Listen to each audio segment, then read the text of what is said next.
going on, Team Tactile? Today we are taking a look at this Hello Atom kit by KBDCraft. So many times you'll hear this referred to as the Lego keyboard. Actually confused how they're able to call it the Lego keyboard, because Lego pays a lot for all their licensing rights and things like that, but maybe it's not super advertised as that. But really excited to take a look at this one, because as you can tell by some pieces in my background, I actually love Legos. So this will be a cool one.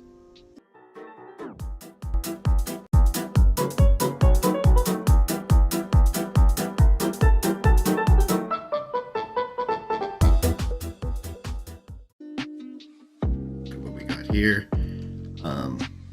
pretty interesting if I can get it to actually focus. Too much going on, and we're having some focus problems here today. There we go. So you can see they are linears, which is fine. They actually feel pretty good, pre-lubed, so no issues there. And operation force 40 grams, so they're not super heavy, maybe closer to like a gaming switch, but yeah, they actually sound pretty good. They feel pretty good right out of the box. Yeah, just so much stuff here.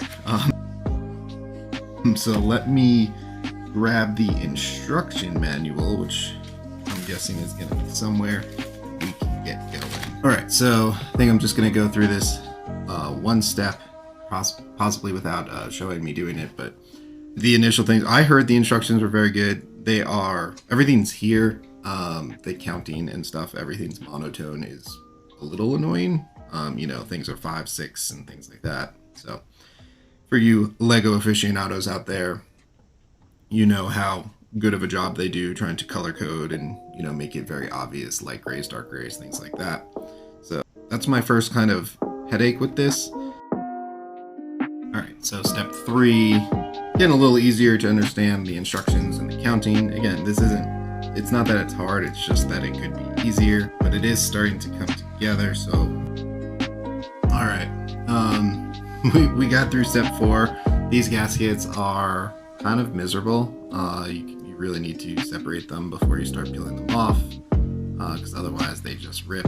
But we made it through, and it's starting to look a little bit more like a keyboard, which is nice, but it is bowed a bit, which is having me a little concerned. So we'll see if that straightens out. It obviously can. It's a fairly thin piece of plastic on the bottom, but there you go. That's step 4. Let's get into step 5. I'm excited to wrap this up because I have some mixed emotions about this so far, but let's keep the build going. One of the easier ones, so I'm happy about that. Again, you can see a little concerned on what's going on here. It's not going to sit flat by any means. It stays like this. Let's see what happens next.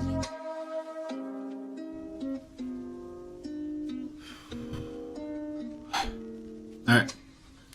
I got the core together. I will say, everything's nice.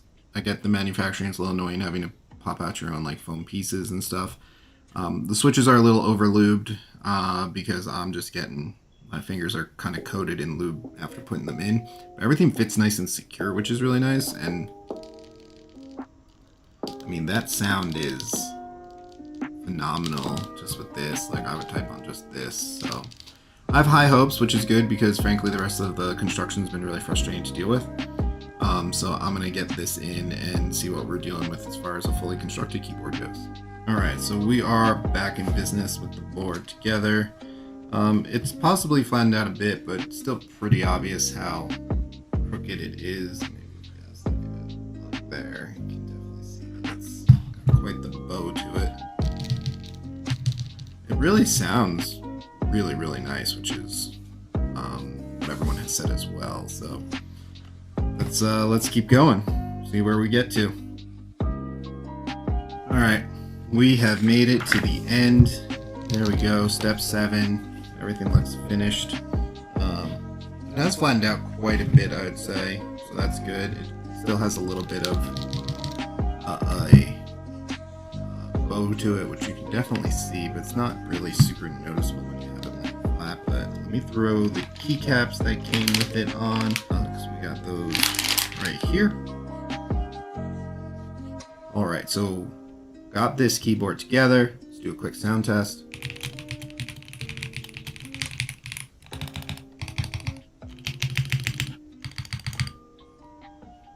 So that's honestly the best part of the keyboard. It sounds really good. I love the sound. I wish I had other keyboards that sounded like this.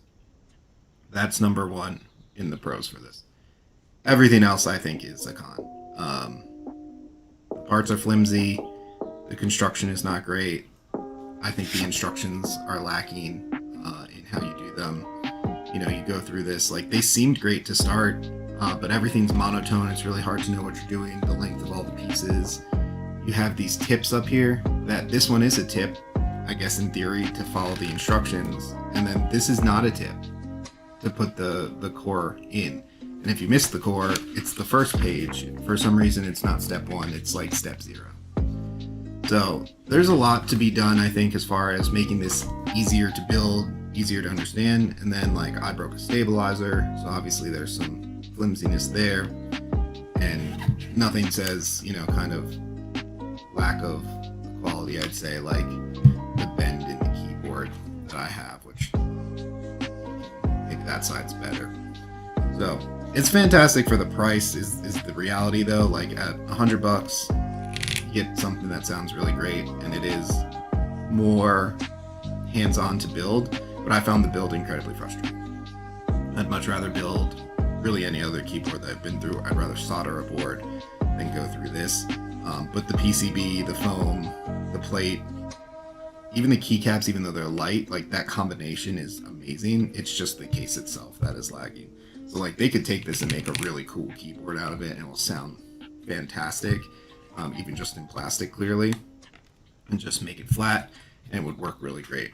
But if you're in the market for a budget keyboard, because this is $100, it might pop into your mind of like a cool kind of combination. I would go with something else. Even a Red Dragon, swap out some switches, things like that will do you much better, I think, than this. And you can, with switches, come in at around the same price. If you want to spend an extra $50 or so, you can get, you know, $100 keyboard chassis, and then do switches and keycaps on top of that, and build a board. It sits really flat. The angle's not super great. Maybe some people like that. Not everybody has, like, you know, a lift on their keyboard, but for me, it's a little dramatic for where it's at. But overall, again, hard to be super angry at it for the price.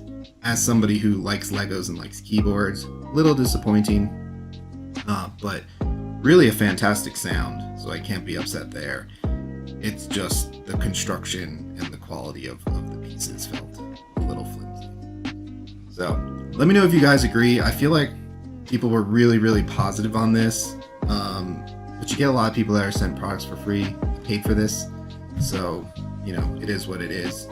So let me know what you guys think, if you've built this, if you think it's worth it, if you think it's a good idea, you know, how you like that sound. But otherwise, I appreciate everybody hanging out through another video, and I will see you all in the next one.